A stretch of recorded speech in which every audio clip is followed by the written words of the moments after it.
and Crypto, how we can use Bitcoin and receive Bitcoin for charities and fundraising and all of that really, really important stuff that I don't think people usually get that excited to talk about, but they do excited when the donations start coming in. And obviously it's extremely important to understand how this works and basically how we can do good with Bitcoin, because that's our whole goal. So let's start with intros. I'm Jessica Levesque. I'm C4's Executive Director, and I'm thrilled to have some special guests and our CBP committee today. So let's start with our committee, and then we'll get into our special guests. So Hunter or Rodney, do you want to start us off? Sure, happy to go. Happy to be here. I'm Hunter Albright. I'm a member of the CBP committee. I am also CEO of Work the Edge and a adjunct faculty member at the University of Colorado Boulder. Okay, thank you. I think you might have a little bandwidth issue, or I do. Is that on Hunter's side? Okay, yeah. So just, yeah, okay. Well, it's nice to see you. Thank you for being here. I wasn't sure if it was me or not, but so let's get into other CBP committee members. Rodney, will you say hello? Hi, everyone. My name is Rodney McInnes. I am a CBP committee member. I am the COO and AML compliance ninja at Outlier Compliance Group, and I'm happy to see some familiar faces on this call and a couple new ones as well. So it's good. And we're excited to have a ninja in our midst. So thank you for that. All right. Another CBP committee member, but who is also very involved in Bitcoin nonprofits and charity is Anita. Anita, will you say hello? Yes, hello everyone. Happy to finally be here again. I've spent the last 8 months in Southern African region in Zimbabwe and Zambia, and I'm the founder of Bitcoin for Fairness, which is a non-profit initiative, and we're working a lot with Bitcoin donations. And so it's going to be an interesting talk today, conversation that we will have. Yeah, thank you for joining us. Yeah, you've been very busy with traveling, so it's nice to see you settled again. And we've got 2 special guests to join us today to talk about fundraising, and I'll let them introduce themselves. So we've got Anne and Jason. So Anne, do you want to start? Sure. My name is Anne Connelly. I spent 10 years in the nonprofit charitable sector and 10 years in the crypto sector. Started a crypto donation program in 2014 at an organization called Dignitas, and have since gone on to teach at Boston University on blockchain for social impact and co-author a book called Bitcoin and the Future of Fundraising with Jason Shim. All right, Jason, let's hear from you. Yeah, hi, my name is Jason Shim, and I'm a nonprofit technologist. And I had the opportunity to implement one of the first Bitcoin donation programs and issuing tax receipts back in 2013, and also a co-author of Bitcoin and the Future of Fundraising with Anne. It's pretty cool when we talk about like back in 2013, right? So this is 10 years ago and it's still novel right now. And to think of something that was such a new and important thing at that point and still is something we need to work on and continue talking about is pretty cool. And the longevity of crypto, some people don't see it yet, but for those of us who've been around for a while, we can see how it's grown and shifted and changed and made the world a better place. And we all on this call think that it will continue to. So I guess why don't we start by just talking about why the heck are we talking today? Why is it important to do a live stream about Bitcoin and giving? So why don't we discuss a little bit about why is it important to have this conversation as something in addition to or separate from fiat donations? So I guess maybe we'll start with Jason. Do you want to jump in and talk a little bit about why you think this is important? Since this is how you're spending your career, what do you think we should know about Bitcoin and giving? Yeah, I think that it's a natural conversation to have, because whenever you think about a store of value, it's also natural to talk about philanthropy. And so people donate to causes in all sorts of ways, including in-kind items, stocks, fiat currency, and it's natural also to have that conversation about donations of Bitcoin. So I think that it's helpful to continue having these conversations because, as technology continues to develop, I think we also need to have that exploration of how we can channel that technology for social good as well. And frankly, if we aren't having this conversation, then it's a missed opportunity. So I see this as part of a bigger mix of ways to support social good. Yeah, absolutely. And it's really cool. At least I've thought when I have charities that I already have donated to, and then I go on their website and I see that you can donate in crypto and you can send Bitcoin in. That's one of those things that I'm like, oh, it's happening. It's so cool. Like our dog rescue, Right Way Rescue in Chicago, they started accepting Bitcoin, and I was so pumped. I'm like, oh, so you must know this is people like me are gonna donate more just because I'm excited to see the Bitcoin on the site. So what does everyone else think? Why don't we keep chatting a little bit about why this is so important, and I guess like why you all think that this is something people want to hear more about. I think it's critically important also for charities to just see what an opportunity this is.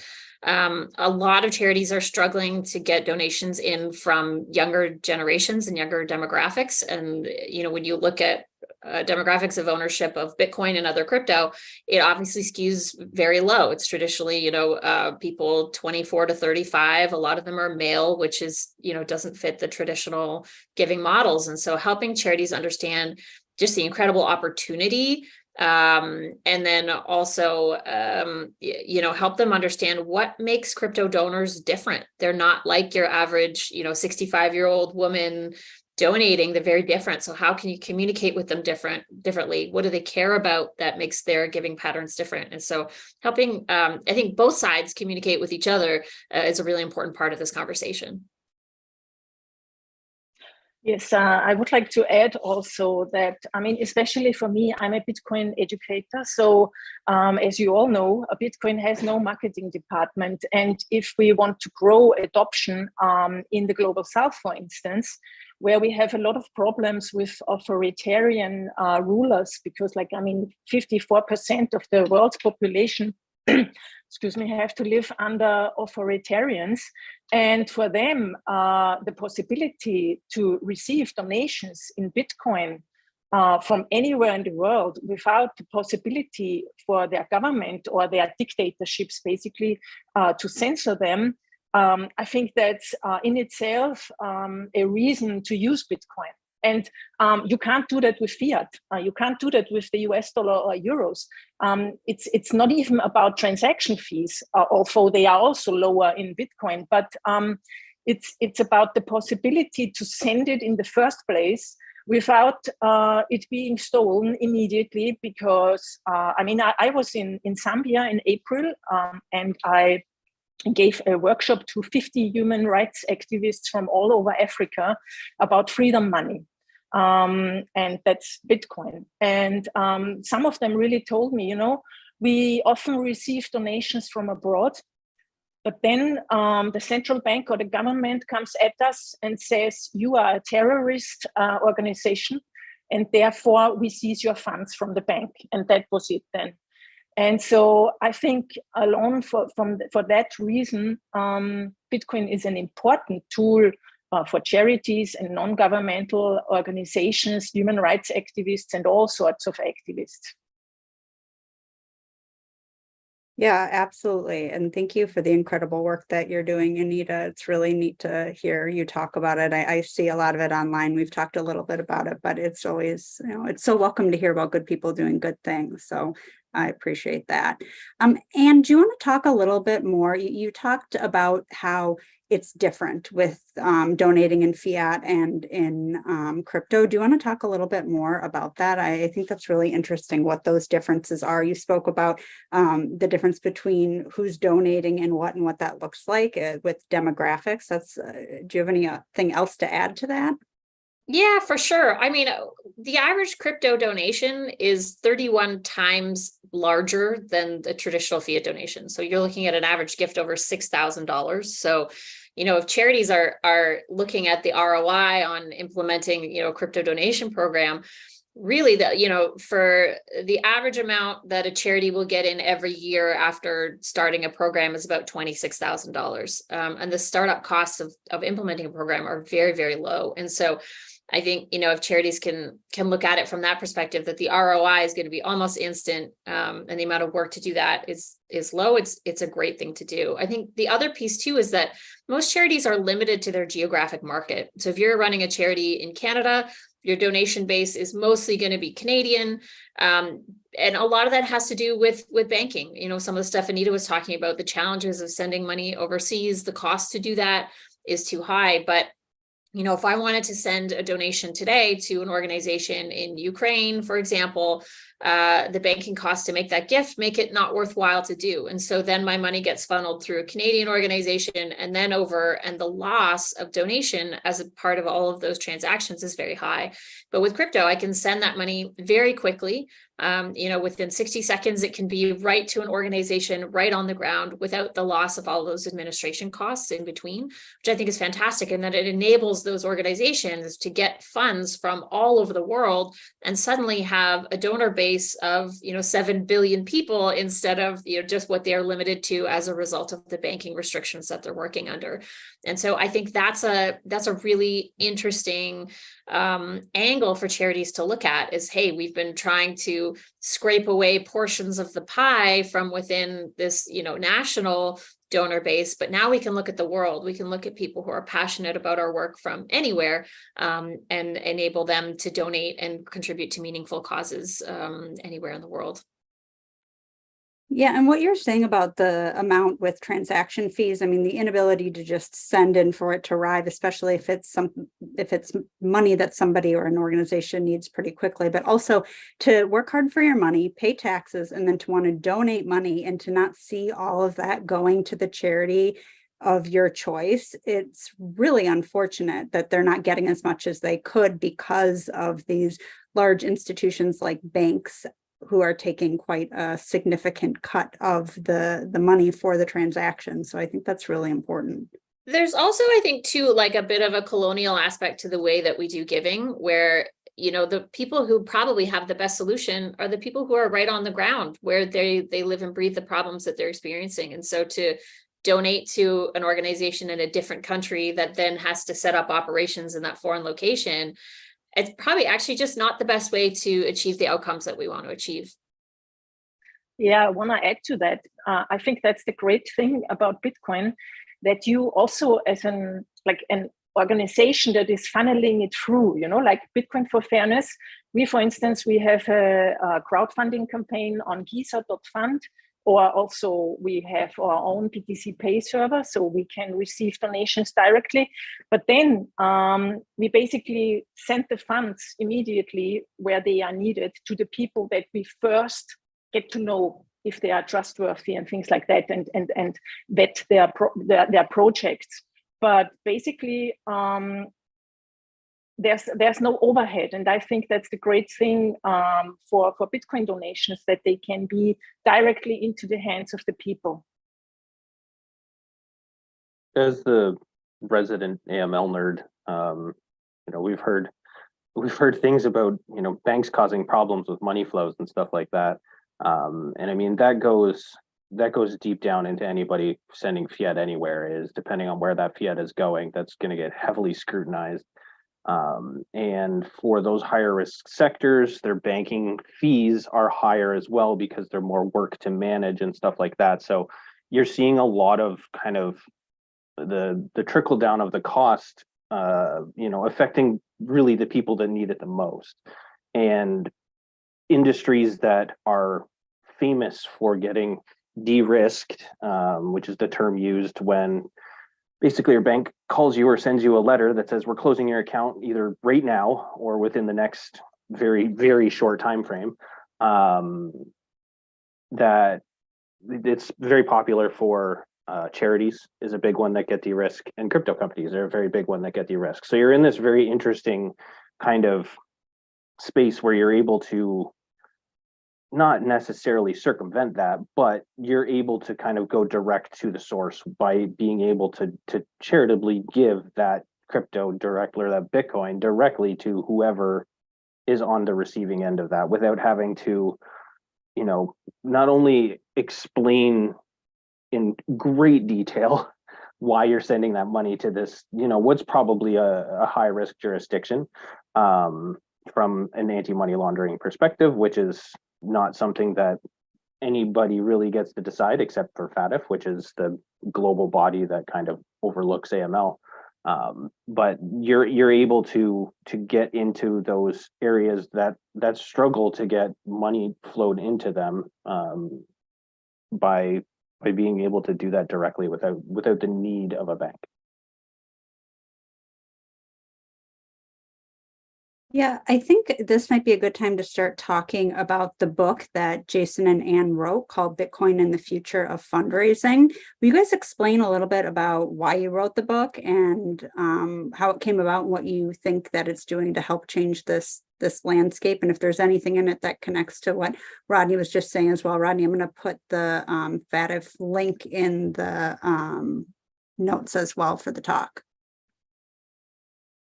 Yeah, I think the conversation started around the recognition that as early adopters, both Anne and I were receiving a fair number of inquiries from folks, and they tended to be the very similar questions around like how to implement a Bitcoin donation program, which we were more than happy to respond to the questions. But there's also a recognition that there are only so many hours in a day, and that there were many more organizations that also, and people that were looking for guidance on it. So that was really the conversation that kind of sparked the writing of the book, to really document all of this into a single volume, and also to help to move the conversation beyond implementation of Bitcoin donations within an organization to, we can direct people towards the book and then have a broader conversation about, okay, how does this fit into your overall strategy? How does this fit into, the mission of your organization, so we can get beyond implementation and into more strategic conversations as well. I think also a lot of the resources out there and the educational resources are directed towards Bitcoin communities or the demographics that are often seen in Bitcoin communities. So it's education information for techie people or, that sort of thing. And so Jason and I really wanted to write a book that was directed at charity fundraisers with their knowledge levels in mind, with the industry practices in mind. So this is how you already do this with, say, direct mail or telephone campaigns. How would that apply with crypto? Or how can you incorporate Bitcoin donations into your events or your mail outs or that sort of thing? And so it really was people coming from their industry, talking to them about something totally new, but in a way that they can completely understand. And I think that was a really important part of making people in the charitable sector feel comfortable with the technology and then look at it from a new perspective of like, hey, this could actually really help us. And we can do it because here's these folks from our world who've done it before, and they're going to walk us through it. And have you seen a shift in terms of charitable donations, or at least in terms of people who have been outside of the crypto ecosystem who are starting to have a better idea of how they can become involved in it to do good? Certainly, like I think that since the book has been released, that in general, we've also seen wider adoption in folks that are undertaking Bitcoin donation programs or crypto donation programs within their organization. But also, it's a vastly different landscape than when I think Anne and I both implemented in our respective organizations. That moving from an age where we were trying to manage cold wallets to receive crypto donations to now there's more full-fledged platforms that can help facilitate the transfer of crypto and receiving and such. So I think through a combination of education that's being put out there, but also the growth of the ecosystem, that we're seeing more adoption across the board. Yeah, and I agree with Jason. I think, there's thousands of charities now that accept crypto, which is very different from, I think when I started, Jason was the only one in Canada that had a program, which is how we met. But now there's thousands, and the platforms, Giving Block is a great one. YouCapay is another great one.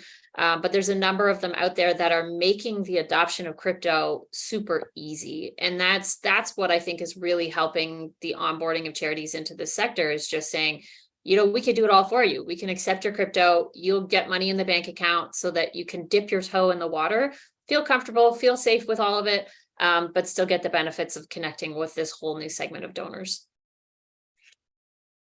Yeah, especially with what you were saying about how much more somebody who's donating in crypto donates than if they're donating in fiat. That makes a huge difference. So, Jason, can I ask you your favorite question that you like to talk about, which is how can we harness technology to make a difference in the world? Yeah, I think that's my favorite question because, there is constantly a stream of technology that's always coming out. And I truly think that technology, when used effectively, can be one of the most effective ways that an organization or individuals can advance social good. So I think that with each emerging wave of technology, there's always an opportunity to think about, how can this be used, to advance, the human condition, and how can we make, lives better. And so, specifically when it comes to things like, communications technology, with each,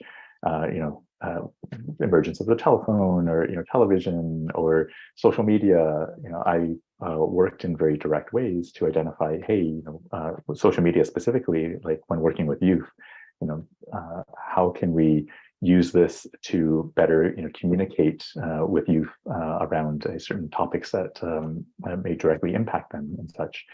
And so when it comes to payments, and considering, how technology can be used to make a difference in the world, I mean, some of the conversations that we have around Bitcoin are very similar conversations to what folks were talking about when credit cards, first came out, and making donations via credit card is very, commonplace now, and no one really thinks twice about it. But I think that the historical example that we need to keep in mind is that wasn't always the case. That there was once a time in which folks were quite hesitant to use online payments necessarily to make donations to organizations because it wasn't as well established. And so I think that technology, when used effectively, coupled with the education around it, can be a great mover for organizations and advancing social good. Yeah, I like that you brought up the piece about education and how we need to educate people and how to use these new technologies in order to actually do good with them. Because if we're just saying, oh, you should use this, it's fine, then they're not going to take the next steps. We need to, the people who understand the technology, do the things to make sure that those who want to give or even just use this technology really understand how that works. Mm-hmm. And really moving beyond like technology for its own sake, which, don't get me wrong, like I love exploring technology and, all the cool, bells and whistles and shiny things. But at the same time, I think it's also constantly evaluating like, okay, like how can we use this, to, in all sorts of ways, in our context, whether it's, a frontline worker or, for an organization that has that may need to, send funds overseas or working in very specific ways. It's, keeping those technology pieces in mind and really recognizing that, they're all tools at the end of the day. Yeah, I think too, Andreas Antonopoulos he had like a phrase earlier that was, you don't need a blockchain for that. And I always like that because sometimes people want to use technology just to use it. And it's like, this isn't actually doing anything. So it's about finding technology that is useful for what you're doing, not just throwing in technology for the sake of it, just so you can say you did it. It's about using it effectively, efficiently, and intelligently. I think that's a good point. Absolutely. Yeah.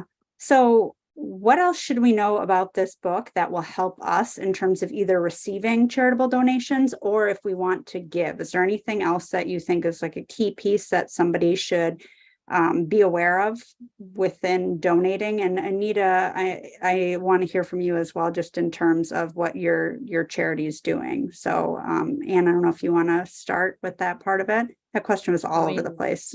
I think the first step is just get a copy of the book. You can get it on Amazon. If you go to bitcoinfundraising.com, you can also get it. and read through and just get over the hump of not understanding it or feeling afraid of it. And then, yeah, have a chat with your organization, figure out what's the best way to implement. Is it cold storage wallets? Is it self-custody? Or is it, just going with UCAPay or giving block or something? And I think that the biggest piece that can be a challenge for people trying to implement is actually convincing management. And my, learning how to communicate with leadership about this is part of the book. It literally, we give strategies about how can you talk to them about it. As Jason mentioned, the analogies to credit cards is a good one. I also like to say, okay, maybe we're not going to hold 50% of our assets in crypto, or maybe we'll sell the Bitcoin right away, but could we hold, like, how much could we hold in Bitcoin? Could we hold 1%? Is that too much? Okay, what about 0.1%? What about 0.01%? Could we hold $1? Would you be okay holding $1 worth of Bitcoin as an organization? It would be pretty hard for a board of directors or management to say no to doing that. And so then that opens the door to the learning how to do it, how to have wallets, how to, buy crypto or receive crypto. And then from there, the walls can come down around the fear around it. It's just, hey, we're just going to learn how to do this. And I think that's the most important part. It's just this learning aspect. Yeah, and I want to make sure this isn't a sales pitch on our end for this book. This is a sales pitch for people to do the right thing, to accept crypto, to help others accept crypto, to figure out how we can use this money and channel this technology that can do good for good. Because there's so much BS out there about how Bitcoin's used for bad things. And then we have a bunch of people that are on a call just to talk about how it can do good things. And these are the conversations that the media, I would like to think, wants to put out there more. I mean, they're not, but they should, to make the world a better place. I think it's an important conversation for sure. Rodney or Hunter, did you have anything you wanted to add about that? I was going to say, based on the figures that Anne threw around earlier, it doesn't seem like that hard of a sell if you're going to get like exponentially more, more bang for your buck, so to speak. That's a terrible phrase. More bang for your crypto. It's interesting, but like I do understand, the hesitation on the business side, and so I think, to Anne's point, like using or having the existence of companies like UCAPay that can kind of streamline that process and reduce the risk, because if your concern is, market shifts or anything like that, you can reduce that risk. So there's definitely interesting ways, but yeah, just numbers alone, I think that's a great foot in the door, but I don't work in that space. I take it from an expert. Well, and to build on that, I mean, we had on a previous live stream, we had talked about the amount of capital that flowed into the Ukraine around the sort of the conflict, both for charities as well as to support businesses in the area. And I'd be curious for Jason and Ann and Anita, are there other key trends that you were observing where you were seeing, or things that are triggering more charitable donations in crypto? I mean, from my perspective, what I'm seeing is that in recent years, there has been an influx of new, let's say, platforms where you can set up your own crowdfunding page. And just to take Giza.fund as an example, they also give out grants. So for instance, they now have a grant for Bitcoin communities in the Global South, or I think general for Bitcoin education. So Bitcoin education in communities. So if you have a community, for instance, in Uganda, there's a new Bitcoin hub, Kampala. They could, for instance, apply for a grant at Giza, and at the same time, they can set up their own crowdfunding page. And I think that's also the great thing about Bitcoin, that basically the communities or small organizations themselves can go to the donors or try to reach out to people without the need for a big NGO somewhere, I don't know where. Yeah. So you can be very self-sovereign also in that way. And I think that's a great possibility. And I have seen, like, Bitcoin for Fairness was one of the first crowdfunding projects on Giza. And now I don't know how many projects there are, I think hundreds. The only thing from a donation perspective, so if I were a donor, I think sometimes it's difficult to judge, is this small community in country X, is it really existing? Do they do what they are supposed to do? That's one of the reasons why I think that some sort of team on the ground, or people who know people, to build or to put in the trust that the donors need, is important at the same time. As we have seen it also in our, if I may answer the question about what Bitcoin for Fairness does, in our meetups and communities. I mean, scammers are sadly everywhere. They even come to the meetups and scam meetup participants, even though I can say 10 times, don't trust anyone. Yeah, I mean, go only to trusted sources, exchange your money there. It's still people, you know, they are so in need of money that they believe any story. And what we've been doing in the last year is that we try to support communities on the ground, find communities, help them build their structure. I did a lot of media interviews. We did workshops at universities, the human rights activists workshops, and many things. And the nice thing is that then, like in the community in Zambia, we have a meetup every month there. And now there is a young team, two young ladies. They said they want to found their own educational initiative, Bitcoin Banamayo, which will be focused on educating women about Bitcoin. And the biggest learning for me is also to see the real life needs, you know. The people don't need the philosophies that we maybe have behind Bitcoin, or what you hear, all the stuff on Bitcoin Twitter. Yeah, they are just in need of working solutions. I learned a lot there, you know, also from the practicality, like the side of which wallets to use to maintain the level of self-custody that I want to share with the people, the knowledge about self-custody. And at the same time, you need to maneuver around the bad internet connections there. So my last 8 months were very, very educational for me. And I think it's great that many Bitcoiners have this attitude of, now I want to give back, and they see the social positive side of Bitcoin, how it can help people in these countries, and then they take a little bit of their Bitcoin and donate it back into Bitcoin adoption, education on the ground, and things like that. And I think that's just an assumption. I think that might be one of the reasons why Bitcoin or crypto donations on average are maybe higher than fiat donations, because the people who donate to Bitcoin for Fairness, they are really enthusiastic about the work we're doing there. And so I think we've built a lot of trust, and I think that's important if you are trying to do such a thing, and also raise donations, of course.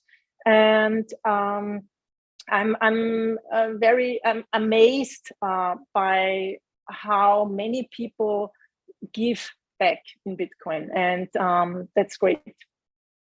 I have a question about what you guys have seen in terms of people using blockchain tech to track where the donation that you have given is going. Have you seen much of that in terms of someone saying, like, here's $100 for XYZ, and then that proof of the donation actually going towards whatever the donor intended for it to go for? Are you asking me? I'm asking anyone. Okay, I'll give my answer. So we don't have that because it's too difficult. Things are always moving on the ground. And so I trust that people trust us, or me, that I give it to people and projects that are worthwhile. And I mean, sometimes we are like also donating infrastructure, like little Raspberry Blitz nodes, hardware wallets, and things like that. And then people see that the donations are going somewhere, but they have to trust us. So they see the pictures of the workshops and the feedback and things like that.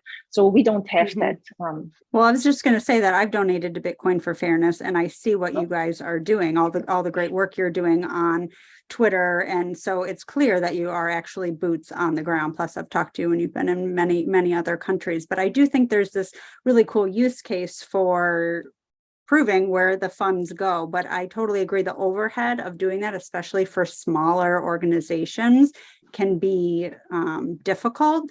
But Jason and Anne, have you seen much of that?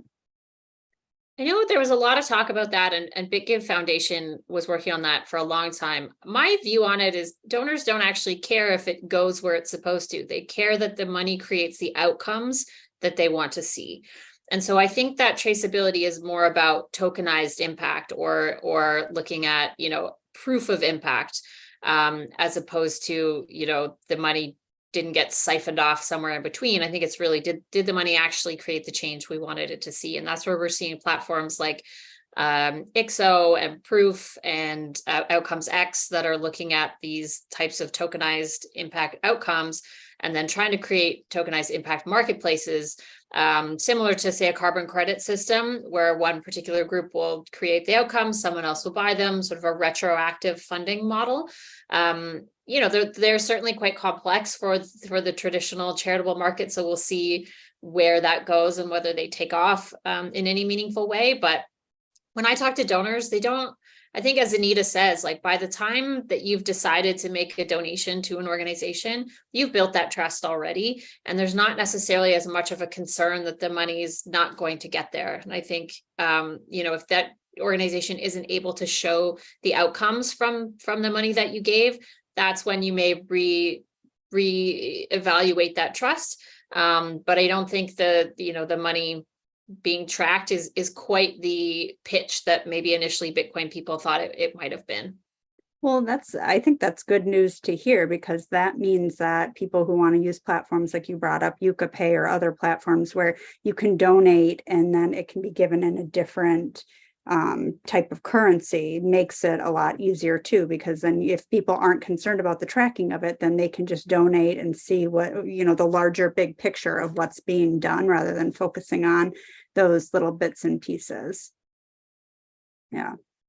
I think there's, as a registered charity, you have certain obligations to report certain data. So, I'm going to see that you're spending 50% of the donations that came in on marketing.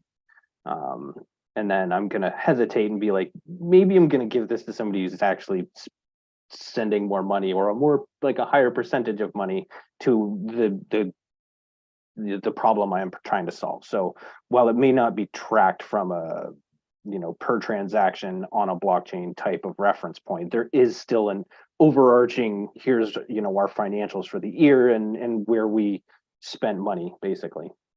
Yeah, C4 accepts donations, and we accepted a donation for our Certified Bitcoin Professional exam course. And the individual who donated for this probably would never donate again if the course had never come out. So that was the proof in the donation is, hey, we're saying we're going to do this. Here's the actual course, because we needed donations to do that. So yeah, I think that's a really good point. And of course, people who donate have, sometimes it's out of the good of their heart. Sometimes it's because of tax benefits. I don't know, my end, whichever it is on your end, as long as you're donating to good causes, I'm not gonna complain about that. Well, So, interesting thing to riff off that is that I know that when the donation programs were first starting out, that when I reached out to some of the initial donors around, what was the reason for donating, it was frankly that they were looking for charities to donate to that accepted Bitcoin, and we were one of the few charities at the time that did. And so I found that to be a fascinating data point at the time, where it was like, there were folks who were looking to donate and were just looking for organizations that could accept it. Now that, that's not necessarily the case today, but in terms of the range of donor motivations, that was an interesting one when we first started out. Yeah, and you were talking about, I know we already brought up UCAPay, maybe we should have Nancy or Wayne on here to talk about what that looks like, but I think there should be some more educational materials, and this is, I think, what your book's doing, Anne and Jason, talking people through. They don't care that it's in Bitcoin. It's not, they don't have the love for crypto that those of us on this call do, but they do want to donate and help. And so to use it in that way, I think is really important. What are some other use cases for crypto donations? I think you talked a little bit about tokenization, Anne, and earlier you mentioned DAOs and kind of the future of charities, but I'd love to hear more about what you guys are seeing related to this. Yeah, I think the DAO piece is a really interesting one where it really changes both how donors can coordinate to make donations collectively, but also how nonprofits could run themselves, and it's less these hierarchical models and say a whole bunch of people just want to get together to fund a particular cause. So I think that the nature of the foundational structures of philanthropy and nonprofit execution and operations are going to change as a result of these new decentralized models. And so we've seen, granting DAOs out there. Kimball Musk has one called Big Green DAO. They're looking at agricultural initiatives and farming and food. There's other DAOs that grant more towards, mostly technical creations in the crypto space and that sort of thing. But I think this, there was a Ukraine DAO that donated funds towards, good projects in Ukraine. And I think that might create that or bridge that gap where, Anita was talking about earlier about creating that trust. It's like, well, I want to give to something in Ukraine. I want to give as quickly and directly as possible. By doing it through a DAO structure, different people can volunteer their time to evaluate or verify which organizations would be good to give to, or who's a verified person on the ground that we can send this money to, without needing all of the bulk and the hierarchy of a traditional organization. So I think that's going to be really interesting, and I think may actually cause the decline in nonprofits that are there just as middlemen to transfer money to different organizations around the world. So I'm excited to see the future of that angle to it. And on just continuing on that, what do you see as the big barriers for that acceleration? Of converting things into DAOs, I mean, I think it's time. It's complex for someone to learn about wallets, get a wallet, get crypto that they need, become a part of these communities, not fall prey to scams. I think the other piece around DAOs that concerns me is time. Is how much time does every individual contributor have to put in to make a DAO work? Are they volunteer? Are they paid? Just the structures around that. But I think these are all sort of pieces that we're working through as a community to figure out, like, what are the good models? How decentralized does something need to be for it to be a good thing versus a bad thing? How can we apply this to, different segments of giving, or, where does it work and where does it doesn't, I think is where we're sort of figuring things out at the moment. And so, DAOs are not necessarily going to be more efficient in a lot of ways. There may be a lot more duplication of work, a lot more human time that goes in versus something that's probably more more hierarchically structured. But I think it's an interesting model that we need to evaluate and just figure out, where is this going to be a really good thing? I think another element in that is the regulatory landscape, and folks wanting to make sure that they are on side, obviously, with any rules and regulations that kind of surround the space, but also making sure that they're not running afoul of something or accidentally doing something that could consider. And so these are the things that we see a lot when discussing the idea of a DAO. So not necessarily talking to anyone representing a DAO or anything like that, but the idea behind it, and being sure that there's a clear understanding of where the guidelines are, guardrails are, to make sure that they don't cross that line. So we want to collect donations from the public. What do we need to do that? Okay, if we're going to do that, then how do we get the money out of whatever country into whatever country without, would that cross a line to make us considered in a money services business or something like that? So there's elements that are tricky, especially when there is not one person that you can talk to be like, as long as you don't do this, you're fine. And I think to Anne's point that gets harder because there's not that single point of contact. And you've got to be cautious of kind of broken telephones. So telling someone one thing, they convey it to someone else slightly different. By the time there's an actual discussion with the people, that are voting on this thing, you may have a very different opinion or insight than was originally provided. So it's definitely a struggle with kind of more hands in that pie at the same time. But I think as they start to evolve and become more commonly understood, more commonly used, and less fear surrounding them, I think those things will kind of play themselves out and provide a nice framework for what can be done and what can't be done. I think also like along the lines of just a matter of time is that with regards to governance frameworks that when people get together and determine that they're going to do a thing that you search kind of bylaws online or governance training online, and all these areas are fairly well established, and however, when it comes to governance and completely relatively new models like DAOs, I think it's a maturity of the landscape as well, that if you were to search like corporate governance training online, you're tons and tons of results. And comparatively, I think that along the lines of eventually will we get to a point where there is DAO training that is readily available for folks. So I think it's also as it proliferates and these new governance models are more widely adopted and understood, that it provides an additional alternative for how people kind of get together and coordinate their energies and efforts.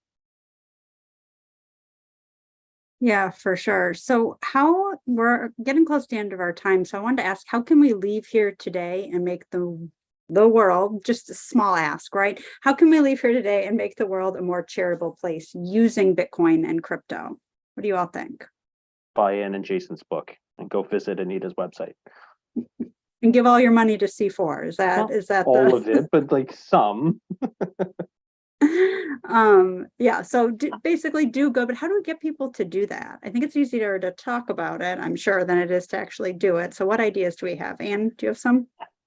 I think the number one thing, and crypto people are probably not going to like this, is actually government regulation. So I know in Canada in particular, our laws don't allow for capital gains tax exemption on crypto donations. And so there's a huge proportion of very wealthy crypto individuals that are sitting on their money waiting for that law to change so they can take advantage of that tax break. And so I think if we can get that sort of legislation up to date to match legislation around stocks and other securities donations, I think that will make a huge difference to seeing a flood of crypto donations hit charities across the world.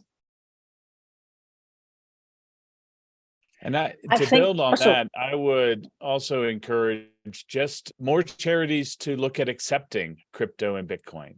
If we look at the growth of the payment networks in general, a growth in acceptance was a precursor to a growth in usage. And so getting more acceptance out there and more Bitcoin and crypto badges on charities where that they accept crypto is a great marketing engine. As Anita referenced, it's the community helping the community grow awareness, but also grow usage. Yeah, I also think it's like not leading is the wrong way, but giving examples, like the Bitcoin for Fairness use case, for instance. Yeah, I think there have been a lot of new communities, for instance, in African countries with whom we interacted and who then started their own educational initiatives because they saw, oh, it's possible. I can get resources from abroad, from other Bitcoiners who want to see more adoption on the ground and make the place a better place through the use of Bitcoin, basically, and through Bitcoin education. And so I think there's a lot of adoption coming in the next years in African countries. And what we also have learned is that for Bitcoin for Fairness and my work myself, I will go back to African countries latest in this December. But there is, for me personally, an end to my, like, say, effectiveness. So I can do in-person workshops and talks, but that's 50 people or maybe 20 people, whatever.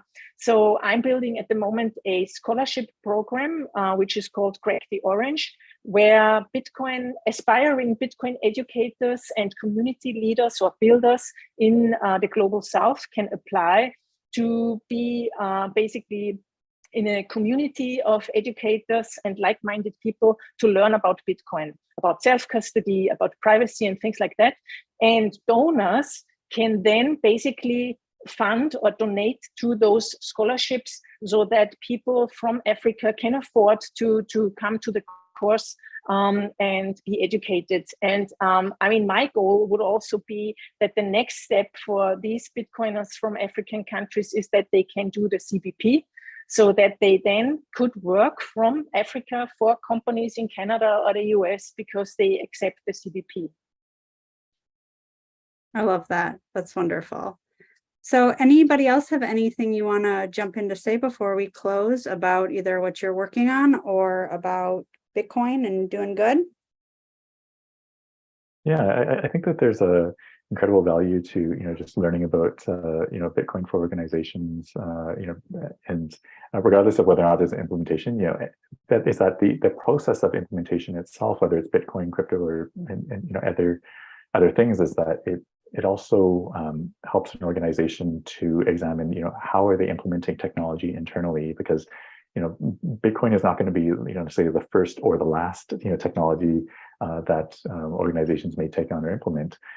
It's how can we prepare for the future in general, and whether that's through adoption of crypto or recognizing that it's also about the journey. So I think that organizations learn a lot along the way in the implementation process that they can also use for future technology implementations, and also internal processes and internal communication, which all feeds into how can we use technology for good over the longer term. So I encourage folks to look at the bigger picture as well of their technology implementations, and I hope that crypto can help facilitate that as well.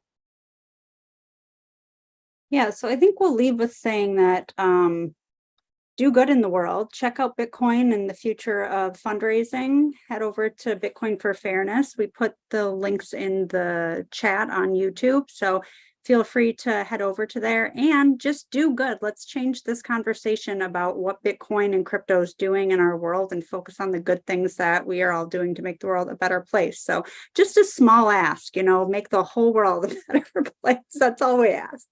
But thank you so much, everyone, for joining. Anne and Jason, thank you for sharing about your book. And Anita, thanks so much for talking about Bitcoin for Fairness. And Rodney and Hunter, appreciate your time, as always, as part of the CBP committee. And Anita, yours as well. So thank you. And we'll talk soon.